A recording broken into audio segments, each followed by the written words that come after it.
Hello everyone, thank you for joining me today and coming back and clicking on my video and just being a YouTube watcher. I want to share with you today this drawing or these drawing illustrations that I am making. I originally did start with sea plants, and after much research I found out that I have no idea what I'm talking about if I would not have done the research.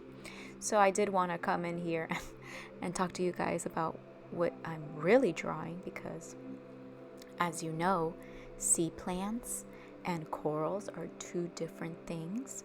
Plants are one thing and they make their own food. However, corals are not plants. They're actually animals that live in the ocean. So that's what is going down today. We're making sea corals because everything I drew thinking they were plants were actually corals. So, wah wah wah. Here we go. This beautiful thing is called a soft coral. And yeah, and they're called soft corals. And eventually you will hear me not talk because I think that this video is so beautiful and the music that I chose for this is so beautiful that it is so calming. I don't want to mess it up. I don't want to mess up this ambiance of feeling like you're deep in the sea and in the ocean and you're snorkeling and you're not worried, you're not stressed about any animal coming over here to where you are and scaring you. And it is so safe right now that all you're seeing are these beautiful, colorful corals and all these little tiny fishies, swimming around all these corals. So basically all these animals swimming around all these other animals that look like plants, but they're really not because they're corals, and corals are actually animals. So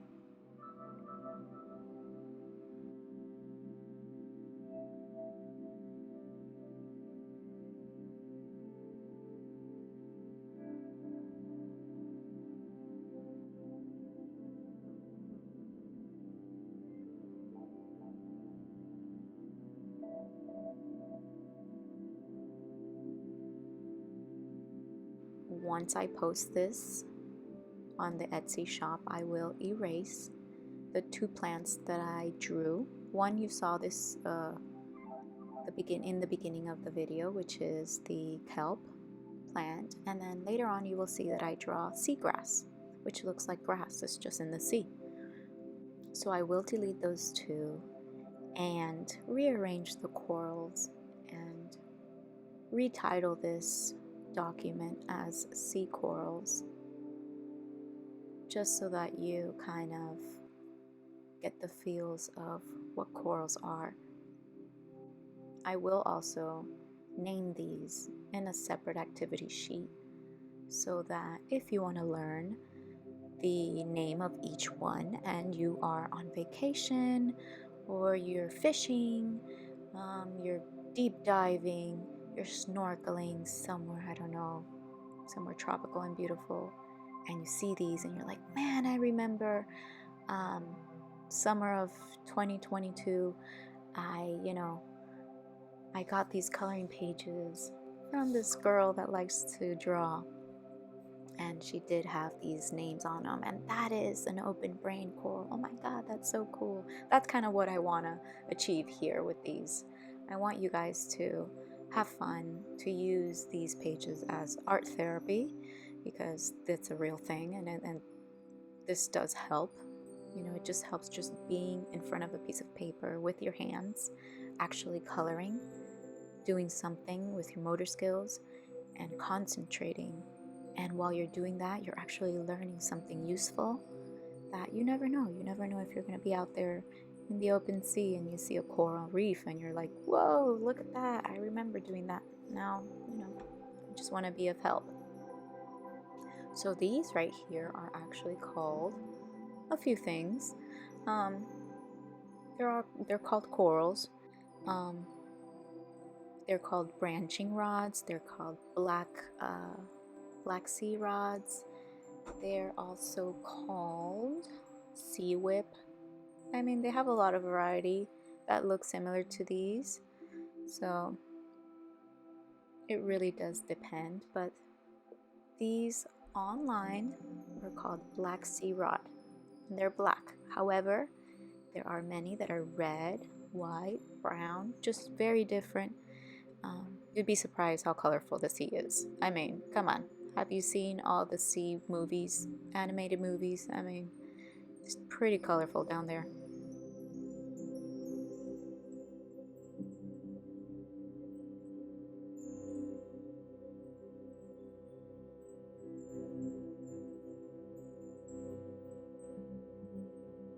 Here we go to the next coral.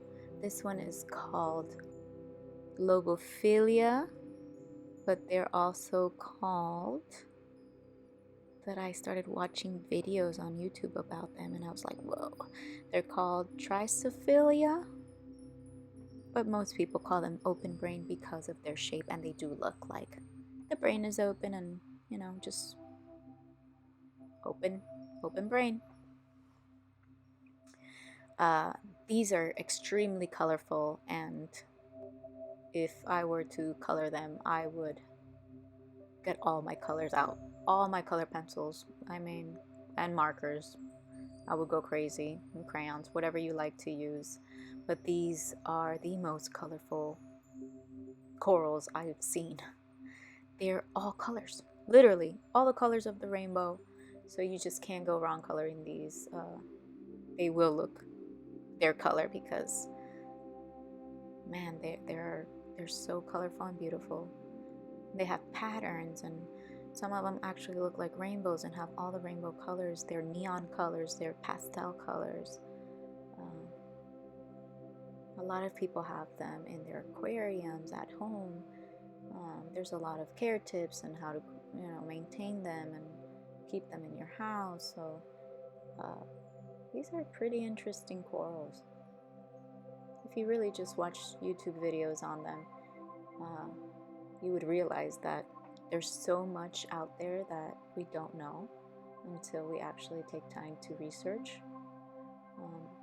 And even subjects that we're not used to or that we are interested in. I started this series of summer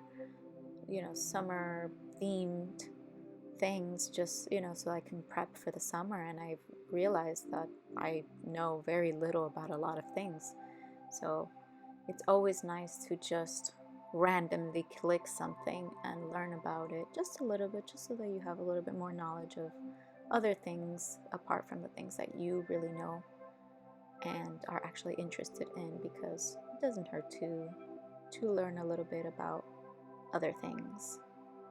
And YouTube, I mean, it's literally a black hole of knowledge. So if you want to learn a little bit about something, just click away and watch. Don't get too deep into it, because then you'll be there for a couple of days.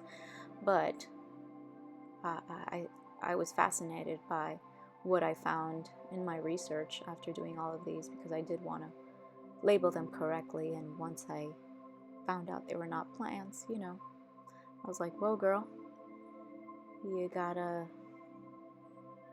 know what you're talking about in these videos, because then people are gonna think you don't know what you're talking about. So this beautiful piece right here that I am starting looks like teeth, and it looks like a weird monster, but it is not. And it also looks like a sunflower, and it is not.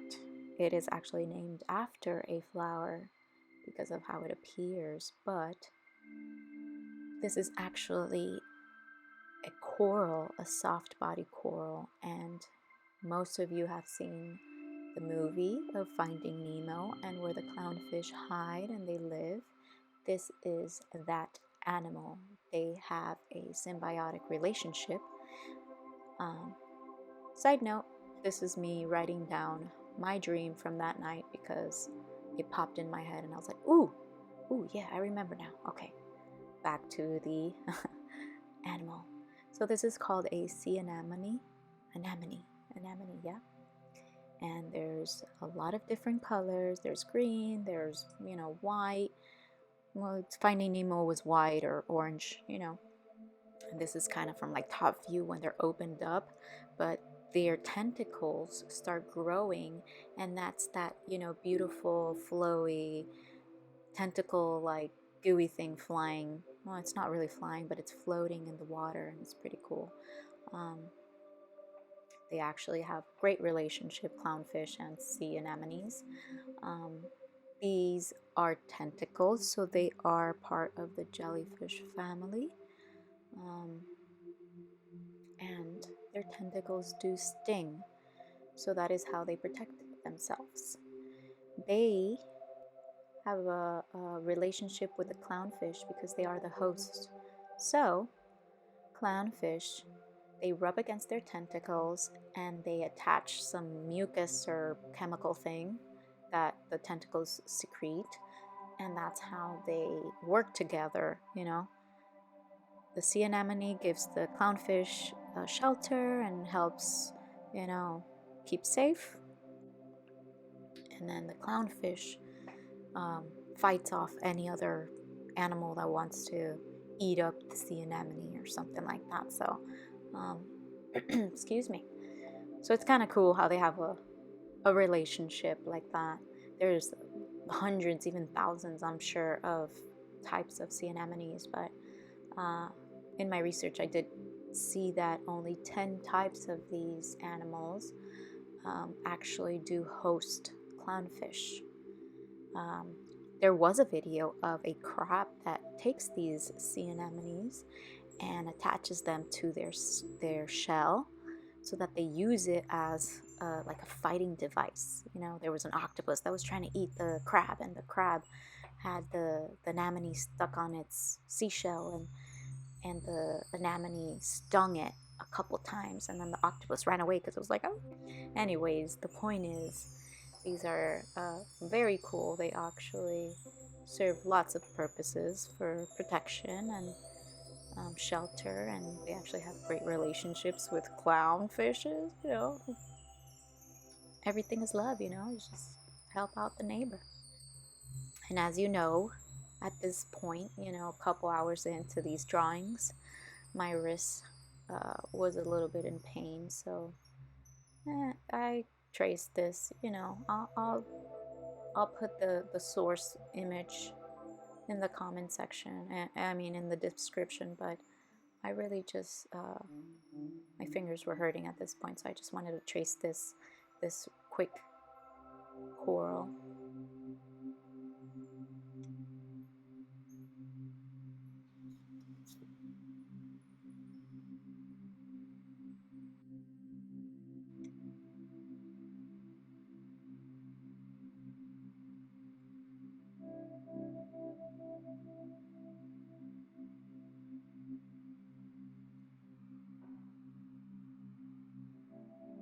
And here we go. This beautiful picture I found looked like seashells, like open shells stuck together.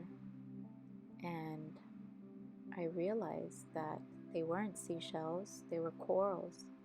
And this is called the lettuce coral, because if you see more pictures and you actually Google lettuce coral, they're a lot bigger. This is a small cluster of them, but they do look like lettuces, like curly lettuce. It's pretty nice. And I decided to do a second one, just a little different.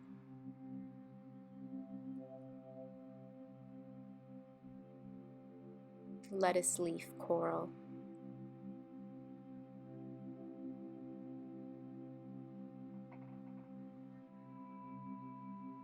It reminds me of waves, ocean waves in the water. It's kind of like surfing.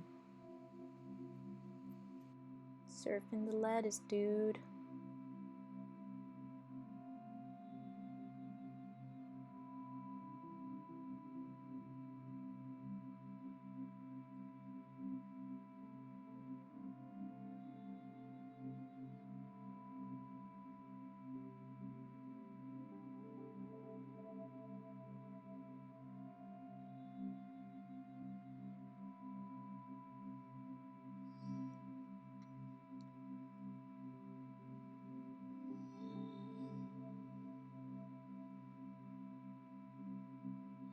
And here we go with our Mexican hat, finishing this one off.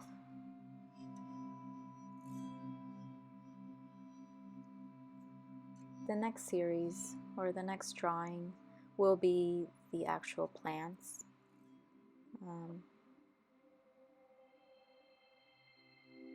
I will include this one, which is the seagrass, the kelp, algae. There's a lot of algae out there, so I'll do a little bit more research so that I actually know what I'm talking about when I do post these videos.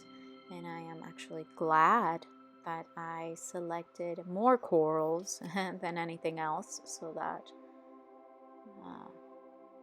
it is easier for me to just erase 2 types than, 5 out of the bunch. This is definitely the seagrass because it does look like grass. It's super simple.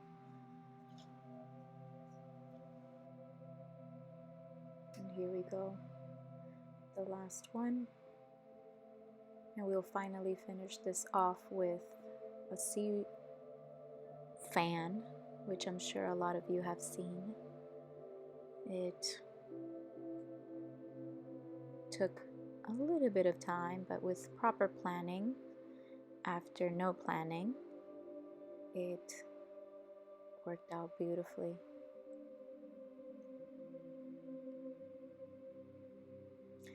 Alrighty, goodbye seagrass, and hello sea fan.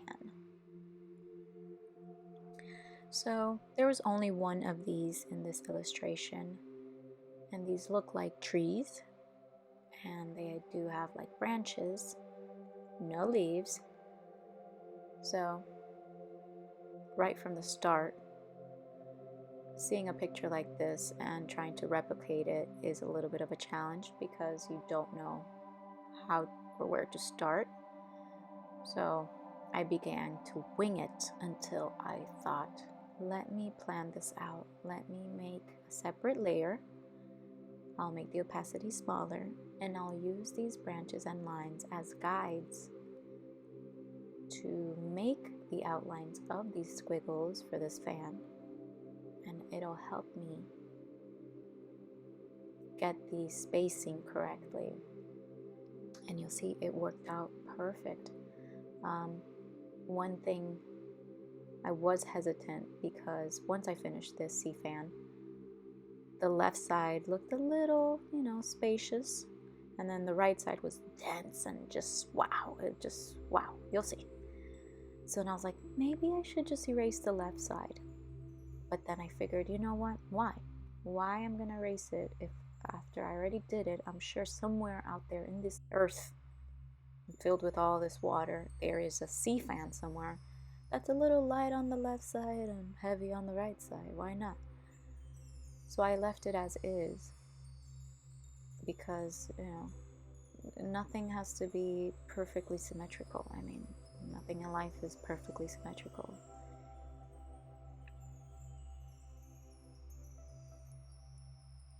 We can try to make it as precise as possible, but then what's the point of it being organic? So see how I use the lines as a guide, and then I would just create my own little squiggles here and there, fill in the spaces.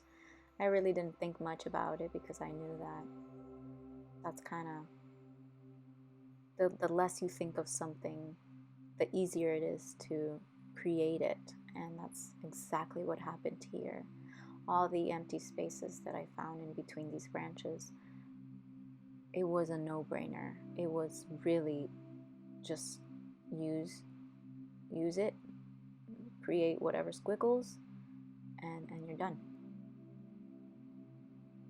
It's funny how the more we plan and we want to make everything perfect, exactly how we did it, and things don't happen exactly how you plan it sometimes. You gotta just be more flexible and open, I'm pretty sure I didn't do it exactly to the T of these little branches, but I used them as a guide, although they did not serve exactly its purpose. So that's okay. You'll see how cool it looks. I mean, it does look darker on one side, obviously, because I already had a guide. My Wacom pen was on point, like I was really pressing it, and I had it. So if you are using something like this and you do want to make a sea fan for yourself in a digital, tablet or something, I suggest really making the plan, taking a couple minutes to really lay out the lines, and then start making your design. It takes a little bit, but it's satisfying at the end. Once you see the final product, you'll be very proud of your work. And for those of you who will be downloading this and coloring this in, I do suggest color pencils. Make sure you sharpen them. Fine point markers. You can use pens. Crayons are thick and waxy, so I don't think it'll be thin enough to color inside these branches, but you can, try your best. Definitely color pencils and fine tip markers. And there you have it, you see? I think it's beautiful. I'm sure somewhere out there there's one just like it. All right, everyone. So we are getting into the final stages. I am rearranging. This right here, somewhere along the line, I made this huge thing, and I used the lasso tool to just outline, cut. I didn't get any fancy. I didn't want to erase the whole tentacles, so it worked perfectly. You will see once I post this on Etsy, the title is not going to be what I originally did, which was sea plants. I'll make them into corals, and it'll be beautiful. So everyone, thank you so much for joining me. Thank you for sharing your time with me. Thank you for listening to me. Thank you for liking, sharing, and subscribing. It's really, really amazing how, how there's a community out there that support your work and support what you do. And I really want this to grow, this channel to grow, and people to actually like these things. And if you don't, that's okay. I mean, you don't have to like everything. So, yep. So, see you next time. Thank you so much again. I really do appreciate it. All the love. Take care.